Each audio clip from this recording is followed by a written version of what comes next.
Hello students, आज हम लोग देखेंगे indeterminate form infinity minus infinity. ठीक है, तो इससे पहले वाले 3 एपिसोड में हम लोग देख चुके हैं कि 0/0 इनडिटरमिनेट फॉर्म किस तरीके से सॉल्व किया जाता है। ठीक है, इन्फिनिटी बाई इन्फिनिटी देख चुके हैं, 0 इंटू इनफाइनाइट देख चुके हैं। ठीक है, तो ये 4th आपका फॉर्म है। ठीक है, तो इसका क्वेश्चन सॉल्व करते हैं और देखते हैं कि ये किस तरीके से सॉल्व होता है। तो सबसे पहले फर्स्ट क्वेश्चन इस पर लेते हैं। क्वेश्चन है limit x tends to π/2 sec x minus 10x। ठीक है, ये क्वेश्चन है। तो इसमें देखिए कि हम लोग इन्फिनिटी माइनस इन्फिनिटी फॉर्म किस तरीके से सॉल्व करेंगे। तो सबसे पहले सॉल्यूशन में हम लोग अब यहाँ पे देखिए, सबसे पहले क्वेश्चन नोट डाउन कर लीजिए। x tends to π/2 sec x minus 10x। ठीक है, अब इसमें हम लोग π/2 पुट करके देखेंगे, रख के देखेंगे। तो जैसे ही अगर π/2 रखेंगे यहाँ पे, तो सेक π/2 सेक 90 का वैल्यू क्या हो जाता है, इनफाइनाइट होता है, और 10 90 का भी क्या होता है, इनफाइनाइट होता है।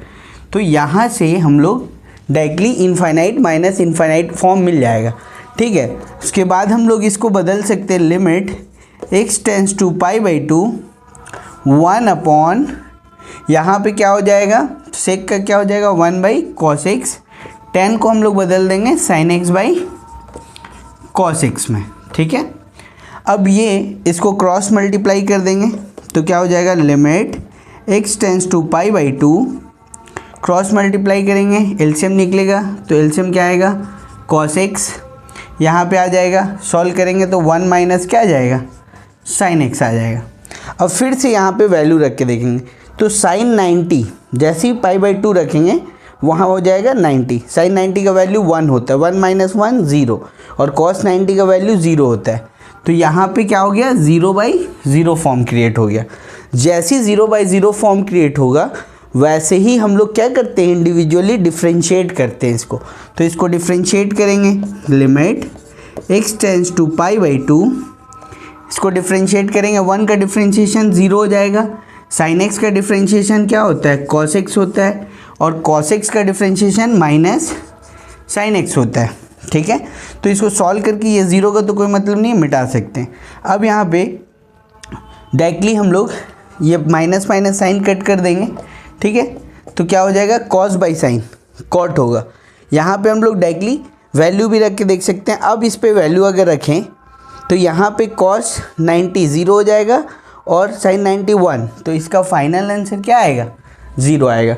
तो इस तरीके से हम लोग इनफाइनाइट माइनस इनफाइनाइट फॉर्म हम लोग बना सकते हैं। ठीक है, तो वीडियो पॉज करके इसको नोट डाउन कर लीजिए। सेकेंड क्वेश्चन देखते हैं इस पर कैसे बनता है। ठीक है, एक और क्वेश्चन लेते हैं, इसको मिटा दे रहे हैं।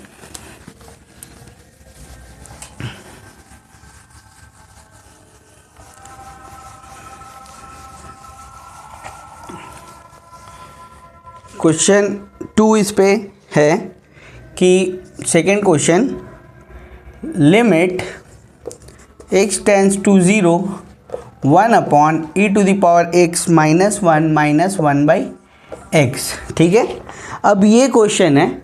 इस क्वेश्चन में हम लोग पहले 0 रख के देखते हैं। तो यहाँ 0 रखेंगे तो e⁻0 कितना होता है, 1 होता है।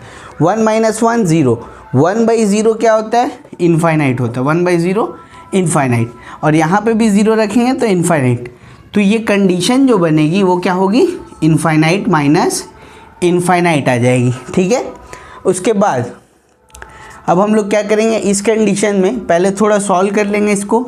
x टेंस टू 0 एलसीएम निकलेगा तो ये x यहाँ आ जाएगा, x माइनस e⁻x माइनस 1, और ये माइनस माइनस क्या हो जाएगा, प्लस हो जाएगा।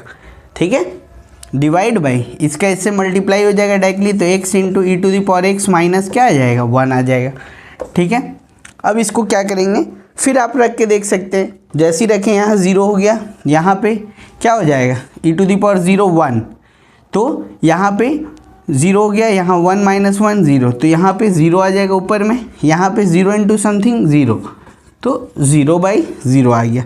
जब इस कंडीशन में आएगा तो इसको क्या करते हैं, एक बार डिफ्रेंशिएट करते हैं, न्यूमरेटर को भी डिफ्रेंशिएट करेंगे और डिनोमिनेटर को भी डिफ्रेंशिएट करेंगे। लिमिट x टेंड्स टू 0, इसको डिफ्रेंशिएट करेंगे तो x का डिफ्रेंशिएशन 1 होता है, e⁻x का डिफ्रेंशिएशन e⁻x ही होता है, 1 का डिफ्रेंशिएशन 0 होता है।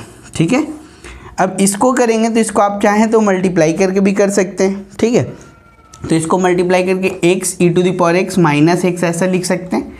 तो इसका अगर करेंगे तो प्रोडक्ट रूल लगेगा, फर्स्ट फंक्शन सेकेंड का differentiation e⁻x plus second function first का डिफ्रेंशिएशन 1। ठीक है, और यहाँ पे x का डिफ्रेंशिएशन क्या हो जाएगा, -1। ठीक है, इस तरीके से आपका होगा। अब यहाँ पे इसको सॉल्व करके लिख देंगे, limit x tends to 0 1 minus e⁻x divide by x e⁻x plus e⁻x minus 1।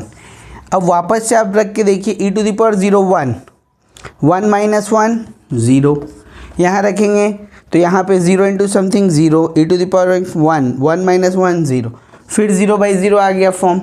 तो जब तक 0/0 infinite minus infinite infinite by infinite form आता रहेगा तब तक हम लोग को डिफ्रेंशिएट करते रहना है।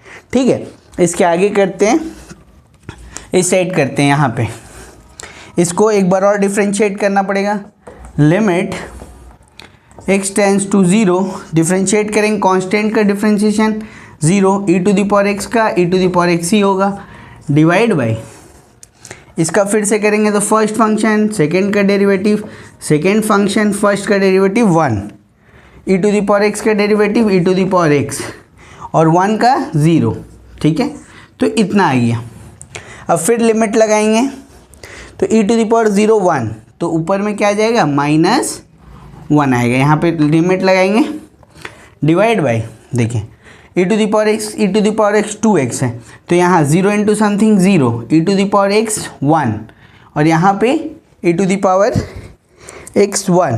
ठीक है, यहाँ पे हम लोग डायरेक्टली रखेंगे तो यहाँ पे e⁻x 1 हो जाएगा, e⁻0 1, e⁻0 1। तो आप रख के चाहे तो देख लें, यहाँ पे तो पूरा 0 हो गया, e⁻0 फिर प्लस e⁻0, तो -1 और नीचे 1 + 1 2, तो यहाँ पे क्या आ जाएगा, 2 आ जाएगा, -½ तो इस तरीके से हम लोग इस क्वेश्चंस को सॉल्व कर सकते हैं। ठीक है, उसके बाद एक और क्वेश्चन इस पे देख सकते हैं हम लोग।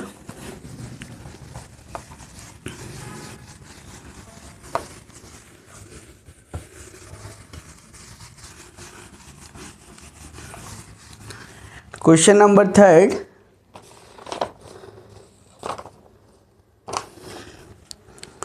क्वेश्चन नंबर 3 में